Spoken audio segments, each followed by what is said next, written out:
I'm going to start recording now, and with that, I will hand it over to Dr. Song. Thank you, Rihanna. Thank you, everyone, for joining this information session. I will briefly introduce the background of our program. So, to be successful in your career, you need to understand the critical trend today. So that the most important critical trend that shapes today's business environment is advancement in technology and data revolution. So we often hear that data is the raw material of our information age. And if you can demonstrate your skills in data analytics or digital analytics, then you can be successful in your career. Next. So let me introduce a few interesting technological advancements that we will be seeing in the near future.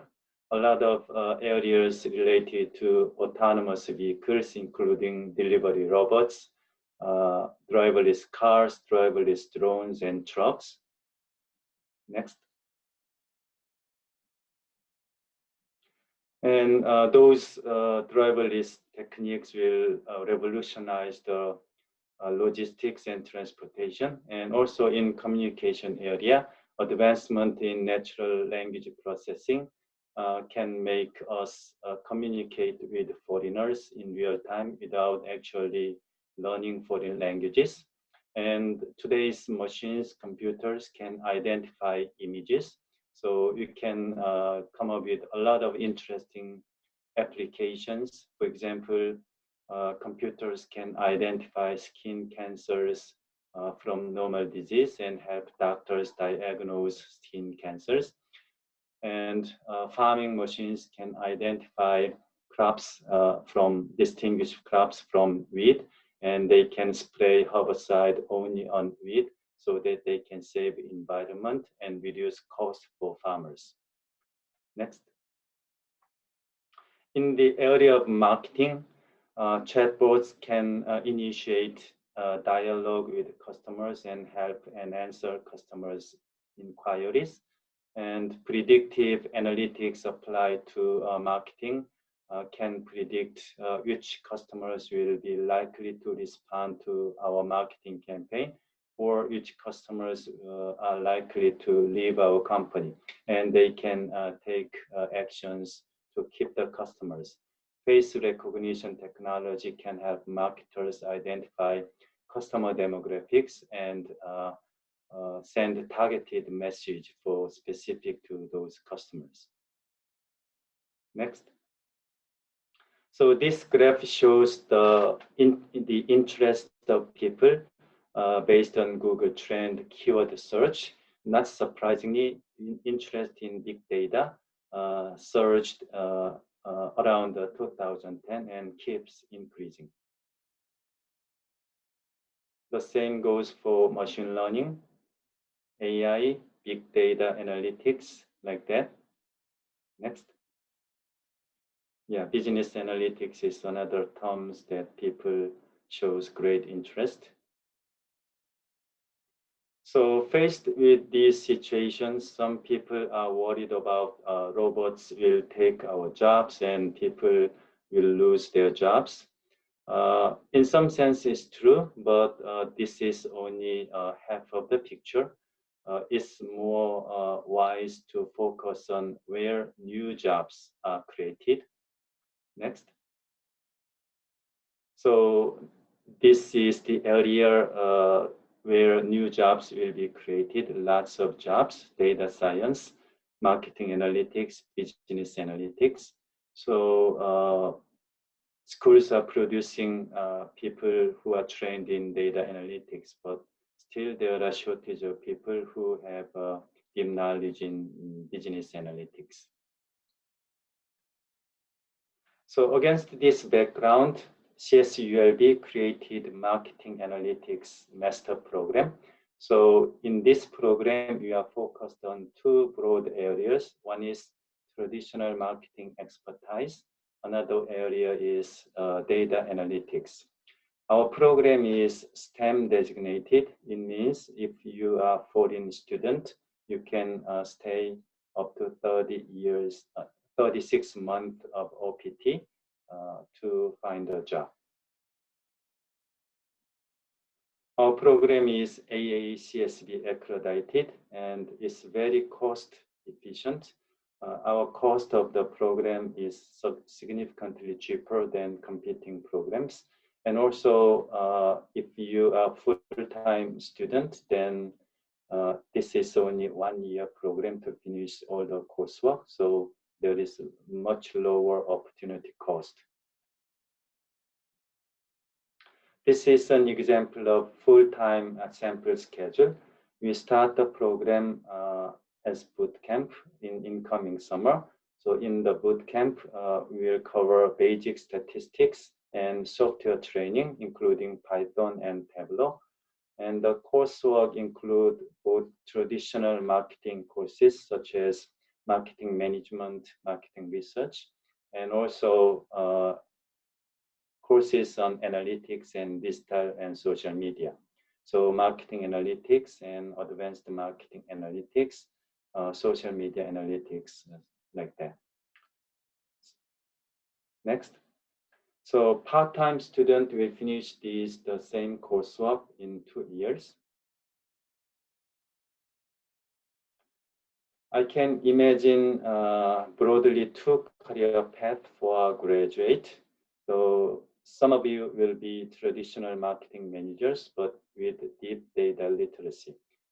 Today's marketing managers, whatever industry they work for, they need data literacy and data analytics skills. So once you graduate from this program, you will be equipped with data analytics. Another set of students graduate will work as marketing analyst or data scientist.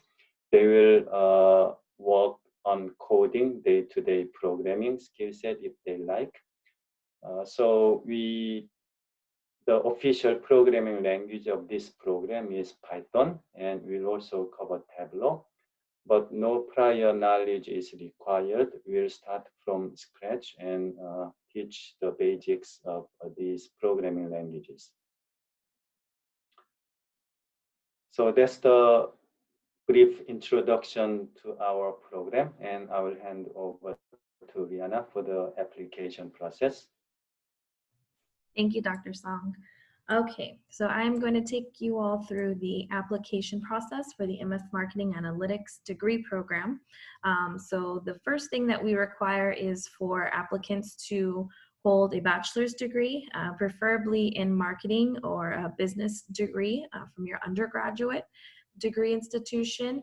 I will let you know in a little bit towards the end of the slides, if you don't have a business or marketing background, then what you would be required to do in terms of the prerequisites in order to be considered for admission. We typically require the GMAT or GRE exam. However, due to the ongoing pandemic, we are waiving this requirement for fall 2021. As part of the application process, you will be required to upload a resume. You will be also providing us with a link to your video statement of purpose, which I'll go into in a little bit as well. There's also a short writing prompt for you to respond to, and I will discuss the prompt and the requirements for that as well. And then lastly, there are 2 letters of recommendation that we require, and I'll go into more details with those as well. So the application process begins on our Cal State Apply application site. We are currently accepting applications. The application window for fall 2021 opened on October 1st. If you are an international student, the deadline to apply is March 1st, 2021. If you are applying as a domestic applicant, the application deadline is June 1st, 2021. We do accept applications on a rolling basis. So what that means is the earlier that you apply, the earlier that you submit all of the application documents to us, the earlier that you will have an admission decision. There are 4 quadrants of the application that are required, and I'll walk you through each of those. Once you've submitted your application, you will be required to submit transcripts to us, not test scores, so we omit that since those are being waived, but you will be required to submit your transcripts for each of the universities and institutions that you've attended. But you won't be submitting any of those transcripts until after your application has been submitted to us and you are instructed to do so by the university. So this is what the Cal State Apply application website looks like. You would be selecting fall 2021 for the application cycle, and you would be beginning a graduate application. The campus obviously would be Cal State Long Beach, and once you select Long Beach as the campus, it would show all of the graduate programs that we're accepting, programs that we're offering, and then they're in alphabetical order. So you would just go down and you would select the MS Marketing Analytics program. So once you've selected the program, it's going to take you to kind of this your application, but it's kind of like a dashboard in which you're able to see all 4 of the required quadrants. So there's 4 quadrants, like I mentioned: personal information, your academic history information, supporting information, and program materials. You'll know that each of these sections are fully complete. There's different sections within each one of these quadrants. You'll know that each of these quadrants are completely done and you're ready to move on when they are green, as you see here in these first 3, and they have a check mark under them. That's when you'll know you have completed all of the sections within each of those quadrants. So for the first personal information quadrant, the first quadrant, there are 7 sections that are required to complete. There will be a release statement that you will read and you will acknowledge. You'll be providing us with some biographic and your contact information, residency information, race, ethnicity, some other information, as well as your credentials. Under the academic history, this is the second quadrant. There's going to be 3 sections that you're required to complete here. All of the colleges that you've attended, you would go ahead and list all of those. GPA entries you may omit. So we're going to be requesting your transcripts after your application is submitted, like I mentioned. So for the GPA entries, it will actually give you the option to say that you would like to opt out of entering any GPA. So please go ahead and do that. We will be verifying your GPA with your transcripts once those are received. And then lastly, the standardized tests. Once again, as I mentioned, we are waiving the GRE GMAT. So under the standardized tests, it also gives you the option to opt out of entering in any standardized test scores there. So for the third and fourth quadrants, the third quadrant is going to ask you to provide supporting information. Here it's looking for experiences.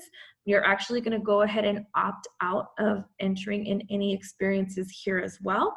You will be providing us an upload of your resume in the fourth quadrant under the program materials. So just go ahead and you can opt out of that third section where experiences, where it's asking for experiences, you'll go ahead and opt out of entering in any experiences there. So for the fourth quadrant, your program materials, under it, it'll have the program of choice, which you're applying for, which is the Marketing Analytics program. Once you get into this fourth quadrant for program materials, it will have 4 sections here. There's a home page, which will give a brief overview of the MS Marketing Analytics program. Your documents would be where you are going to be uploading your resume. The recommendations is where you are going to be providing us with your recommenders. And then lastly, the questions, that is where you're going to be providing your link to the video statement of purpose, as well as the short writing prompt. So for the letters of recommendation, there's 2 that are going to be required. For this, you're going to be providing us with the name and the email address of both of your recommenders. These can be academic, they can be professional, or you can have one of each. If you don't have any work experience and you're only providing us academic references, such as your professors, maybe that you may have had in your classes in undergrad, that's completely fine. Both of your letters can be from academic professionals. If you are a working professional and if you haven't been to school in a long time, you don't have any contact any longer with any of your professors from maybe your undergrad, then you would be providing us with your professional references. So this can be your boss, your employer, supervisor, manager, anybody that works and knows you within a professional capacity.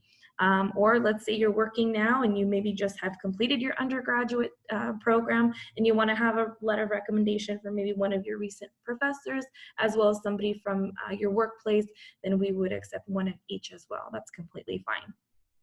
So people typically ask us what we're looking for the letters of recommendation. And basically we want a short summary of how you know this person and how they know you, in what capacity. How did you all meet? How long have you worked together? Or when were you in their class, if it's an instructor?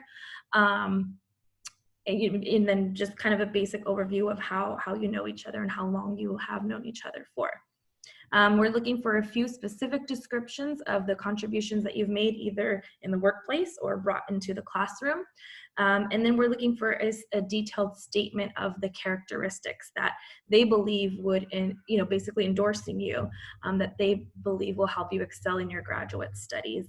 And then of course, just a strong closing statement of endorsing you for as a candidate to our program. So like I said at the beginning, everybody's going to be getting a recording of this at the end. Feel free to share this with your recommenders when you're asking for your letter of recommendation. These are just a few tips that will help them along the way when they're writing their letter for you. So the video statement of purpose, we suggest using a platform such as YouTube, but we don't have a preference on any. You can use any video platform service so long as you're able to record a video and produce a link so that we can view your video statement of purpose. You would be providing this link to us so that we can access your video in the actual application form itself. So you will be responding to this prompt in no more than 3 to 5 minutes in length. So through your resume and recommendations, we're going to have a clear sense of your progression path to date. What we're looking for is what are your career goals in the next 3 to 5 years, and what in your imagination would be your long-term dream job. So again, does not have to be elaborate, anywhere from about 3 to 5 minutes, as concise and to the point as you can within that time frame, addressing this prompt. And that is what we'd be looking for in your video statement of purpose. And then lastly, there's going to be a short response writing prompt that you will be responding to. And it is no more than 1,500 characters in length. There will be a text box on the application form where you will be typing in your writing prompt, and you will be responding to the question, which basically we are asking you to describe a time when you dealt with somebody who was difficult. How did you handle the situation, and what would you do differently if you can do it all over again? So it's just one short paragraph. Once again, just very concise and to the point, answering this prompt. So as I did mention in the beginning, and I'll say it again, the GMAT GRE test requirement is waived for fall 2021. Typically people want to know, or they ask us if after they're admitted, if they'll have to report scores or provide us with test scores at a later date. No, you do not. So we are completely waiving this requirement for the fall 2021 admission cycle. So these are just a few of the frequently asked questions that we also received. We'll go over each of these, and then I will open it up to you all for your questions. So again, as I mentioned at the beginning, if we do highly prefer the business or marketing undergraduate degree, if you don't have a business or marketing undergraduate degree, then you are still able to apply. However, we are going to require that you, if you're accepted, that you remedy this deficiency by taking Marketing 500. This is our marketing concepts course. And you're required to take this class before the start of the program. The program or the class is offered online during the summer, right before the fall semester begins. And you are required to earn a B or better in this class. So you, again, if you don't have the marketing or the business background, you can apply. You would go ahead and apply. We would obviously see and note that you do not have the business or marketing background. So then you would be notified that you're going to be required to take that class, and that would be a contingency of your admission into the program. So you would have to take that class over the summer, earn a B or better. Once you've passed that class, then you're fully admitted to the marketing analytics program and would begin your studies with us in fall 2021. Our classes are offered in the evenings between 7 to 9:45 p.m. and or Saturdays. I can say that we had our last fall 2020 was actually, or I'm sorry, fall 2019 was actually our first cohort that we had come through the program. The classes were typically held just during the week. We haven't had any classes that were on Saturdays. I can't guarantee that for the future, but just so you're aware, you can keep that in mind. We haven't had Saturday classes for at least the first year that we ran the program. So typically be Monday through Thursday, 7 p.m. to 9:45 p.m. As Dr. Song mentioned, we do have two tracks. So there's a full-time track and there's a part-time track. If you're thinking of going down the part-time track route, part-time track students only take 2 classes per semester. So that basically means that you would have classes twice a week during the evenings between those hours, 7 to 9:45 p.m. So the tuition cost, and Dr. Song did mention that as well. So we are very affordable, $20,000 for California residents attending full-time, $32,000 for non-California residents and international students. We also have the program cost breakdown on our website as well, so you can look at that page of the program costs and see additional breakdowns for what it would be for the part-time study. And then we also often receive the question, do you require work experience? So no, this program does not require work experience. Okay, and with that being said, this is the way that you can go ahead and you can contact the program, our email address, and there's also a form here. Everybody will be getting the recording and the PowerPoint slides, so you'll have access to each of these links. So you can submit a form to ask us questions or shoot us an email, msm@csulb.edu. But other than that, this is now the time for us to take your questions. So feel free to remove yourself from mute and ask any questions that you may have for Dr. Song or myself at this time. Hi, Rihanna. My name is Yesenia, and I just sent you some questions. I sent it to the chat, but I'll just ask them. What is the acceptance rate? You know, we don't keep track of that information. Usually people ask that question because they want to know if they're, you know, what their chances are of getting into the program is. I can say that we don't have a cap on our program. So basically that means if you meet the minimum requirements to be eligible for this program, then there's a good likelihood that you will be accepted and started in the program. I will, however, say we are experiencing something very unique given this pandemic, and there was an extremely overwhelming demand for this program this last fall. I think that there may have been talk of possibly capping our admissions, but I can't guarantee that. I don't know what's going to happen in terms of this next coming semester. That would be up to the directors and the faculty. But yeah, all I can say, all I would suggest is applying early, getting everything in that you are required to for your application, because the sooner that you apply, the sooner you'll have an admission decision, the sooner that you'll have a seat secured. Oh, okay. Because that was my next question. Is there like a priority if you apply sooner rather than later? Yep, so we have rolling basis admissions. Like I said, so that basically means the earlier that you apply, the earlier you'll have an admission decision, earlier you'll know if you're admitted into the program. Okay, and for me, I have a bachelor's in political science and Spanish, so I don't have like the quantitative side of the bachelor. Does that matter? Or again, I know that you said that we could take the marketing 500, but is that anything that I should worry about or anything? So yeah, you would be required to take that marketing 500, especially that you don't have the business or the marketing background. You would definitely want to apply as early as possible. Do not wait until that June 1st deadline. Another problem that people run into is if they wait until the last minute, or they do even wait until the deadline, the June 1st deadline, they run into the issue of not being able to secure a class or a seat in the marketing 500 class over the summer. So that's another issue. And if you don't take that marketing 500 class over the summer and pass the year better, then you can't start the program in the fall. Oh, I see. Okay, well, thank you so much. You answered all my questions. Thank Sure. you.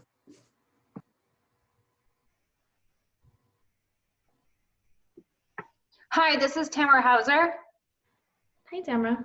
Hi, I have a couple of questions. One, I do not have a degree in marketing, but I do have a degree in communications, but I've been in the marketing field for over 11 years. Do I still need to do a marketing 500 course? Yes. Okay.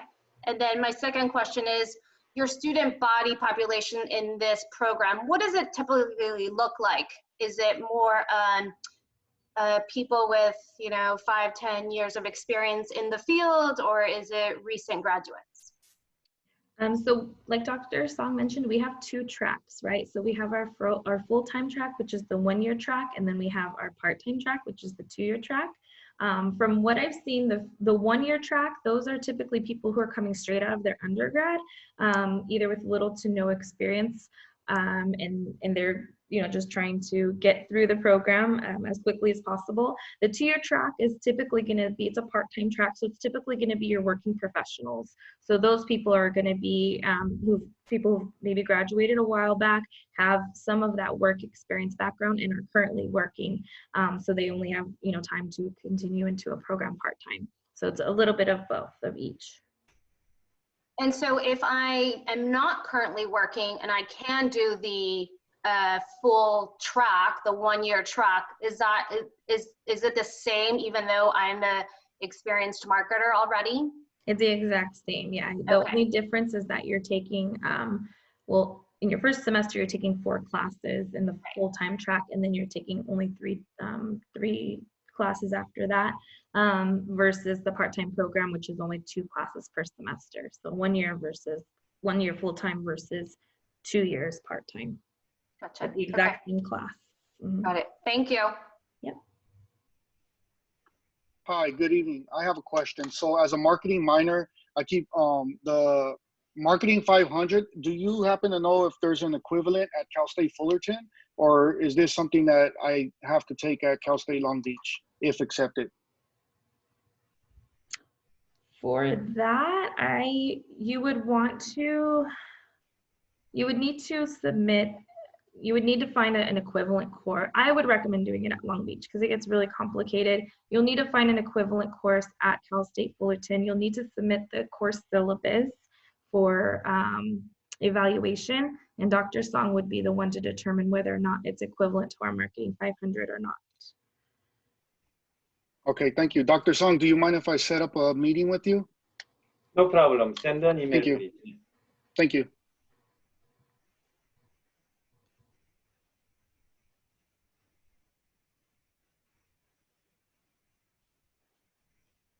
Any other questions?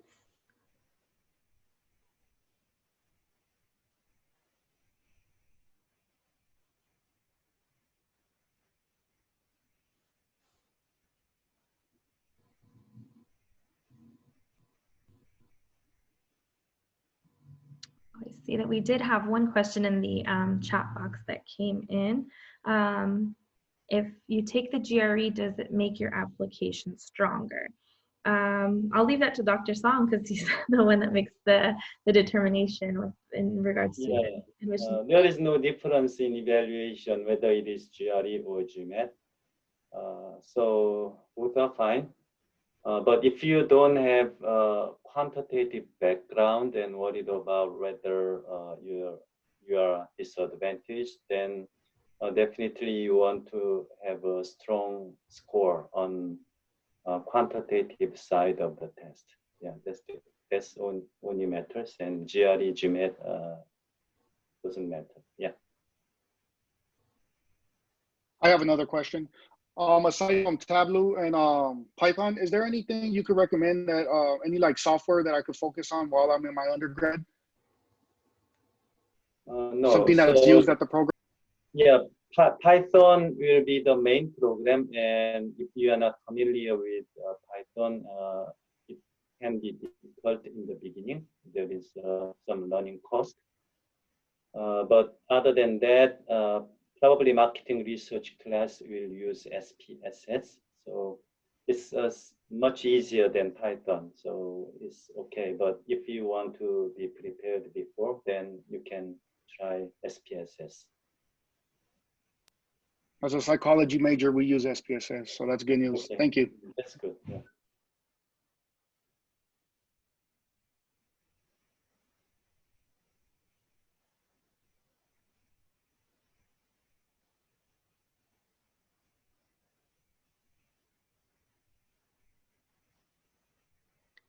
All right, are there any other questions this evening?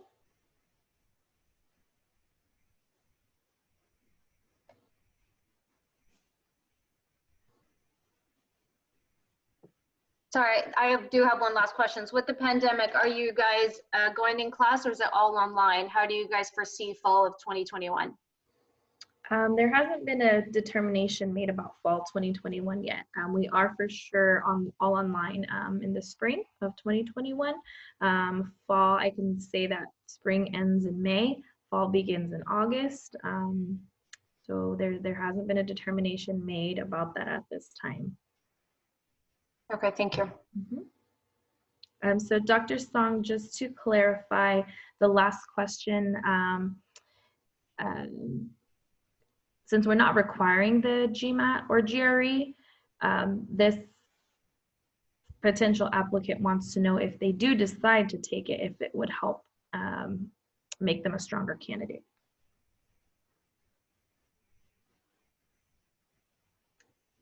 I think my opinion would be if especially, I don't think that we covered the GMAT, I'm sorry, the GPA requirement. Let me go back and see if that's on there. I would recommend if you are on the cusp, we require a minimum of a 2.75 GPA. If you're right there or right on that cusp, then I would definitely recommend making a case for yourself and sitting for that GMAT or GRE exam. Dr. Song is correct. We don't have that on here. We don't prefer one over the other. So the GMAT or the GRE, we do accept both. There's not one that's favored over the other at all.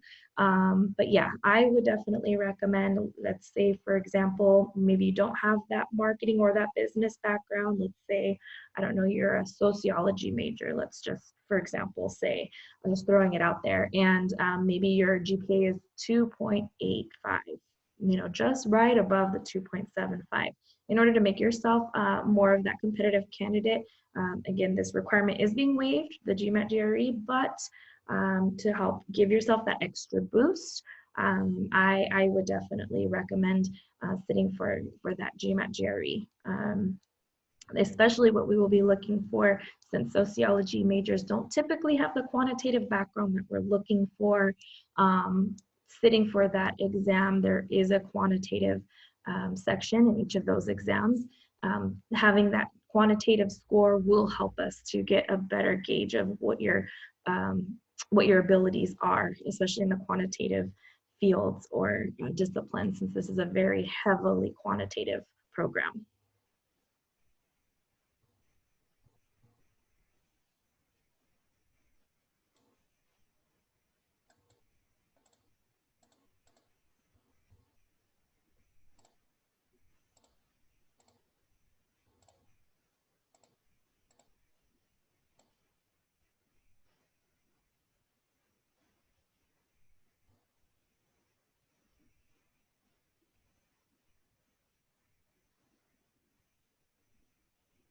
Any other questions? I have another question. Currently, I had previously taken, after graduation, I had taken stats, and then I'm currently taking calculus just because I just want to make sure if I want to keep my options open. So that's why I kind of added the quantitative side, because again, I studied political science and Spanish. Do you think that's something that I should add to my application? Because I don't know if I want to go further with the calculus class if I want to apply now. And it's because I have a full-time job. It takes a lot of my time, the class. So like, apply if I want to apply the sooner the better. So I don't know what to do. Yeah, definitely you can add those courses, then it will be helpful. And also I recommend, if you have time, study more statistics instead of calculus. Some calculus is okay, but statistics is more relevant to the program. Yeah. Oh, okay. Is it okay if I guess not okay, but I was thinking of withdrawing from the course because it's literally eating up all my time. Yeah. Okay, so if your time is constrained, then I recommend take statistics instead of calculus. Okay, thank you. Because, okay, I've taken stats, I think the elementary stats, and I got an A on it, but currently I'm going to withdraw from calculus. The Thank more, you. the better. Yeah. Thank you so much. I really appreciate it. Sure.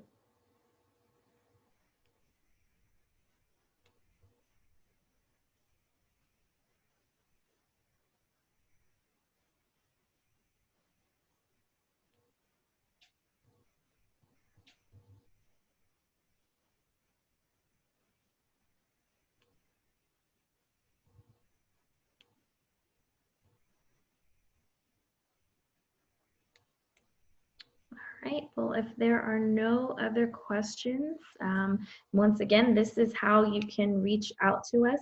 Feel free to send us an email or fill out our form and we'll respond back to your questions. Everybody will be receiving a copy of this recording along with the slide PowerPoint, so you can access all of these important links. But thank you all for joining us this evening, and we look forward to hopefully welcoming you in the fall. Thank you, everyone. Thank you, Dr. Song. Thank you. Thank you. You're welcome.